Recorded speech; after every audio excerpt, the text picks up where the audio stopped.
Okay, so Google announced last week that they're making an update to their algorithm, which changes search results. And the shorthand term for that is SEO, like search engine optimization is the service that agencies, myself included, offer in order to try and get people to the top of the search results in Google or make sure that they're found for the things that they need to be found for in order to be relevant to their community.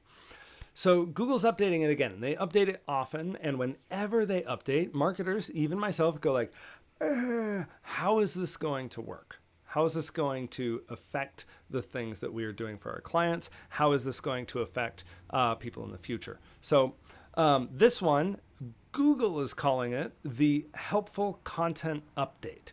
Now, that's only helpful if you're doing the things Google wants you to do in the first place. And I think that basically what happens is this is supposed to launch this week. And when it goes out, it's going to be interesting to see how the dust will settle.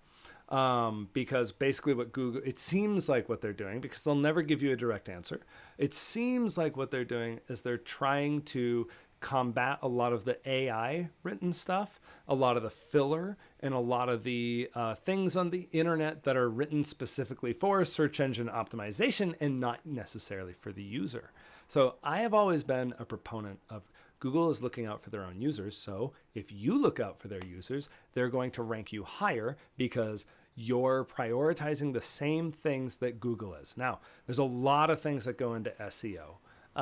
Some of them are technical, some of them are accessibility focused, and some of them are absolutely content focused. And this seems to be largely a content update that Google is pushing out. So a lot of people are going, well, let's see how the dust settles, and then we're going to have to adjust, which is pretty normal. Most of the time when Google updates something, marketers go, we'll see.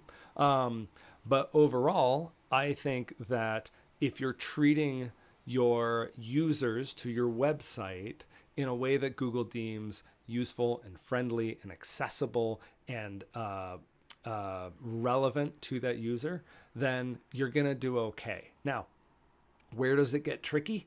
It gets tricky when Google when your competition is using Google in the same way you are, and you're trying to get above them, or they're trying to get above you, and you end up doing this like crisscross. Now, this is not an auction system in the same way that Google's ads work. This is very much like, are you top or am I top? Are you top or am I top? And there's like, you want to be in like the top 2 to 3 for the things that you want to search for. Like that's the ultimate goal. Whether or not that's doable is a different sort. So I think that this update is going to absolutely hurt AI written content that feels janky and weird, like it's written by a robot, because it is. I also think that it is going to cut down on the content that's written just to be there. I think that it's going to be much more user-directed content, like, oh, my users are giving me this question, so I'm going to go ahead and answer that on my website. That's one thing that you could do. On top of that, I think that it's going to end up hurting pages that are infused with other pieces of software in order to pad the content. To give you an idea about this is something that came up again recently. There's a software out there. There's actually a number of different softwares out there that you can infuse into your website. And basically, if somebody reviews you, they do it through the software and it's on location. So if service areas are a big thing for your business, then you are going to rank better in those service areas, or at least that's the way it was. It seemed to give a little extra Google juice to this.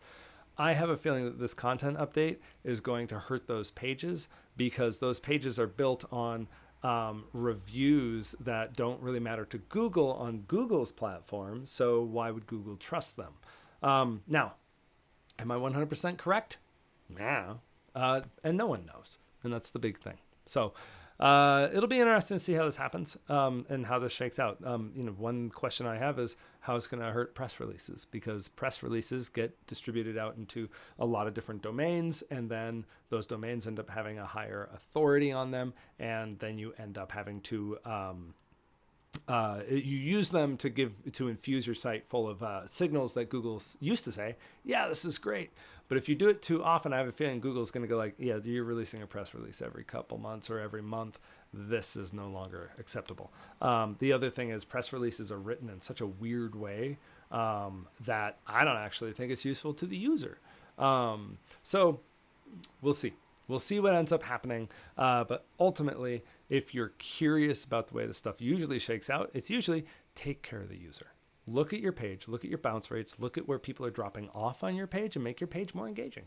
It's that simple. Now, make sure you got all the technical stuff done. Make sure you got your tags and your meta tags and your data and your titles and whatnot are all congruent. Make sure that you're writing for specific keywords that you're actually trying to get people to come to your page for. So, yeah, we'll see what happens. It's going to be an interesting few weeks in the marketing world.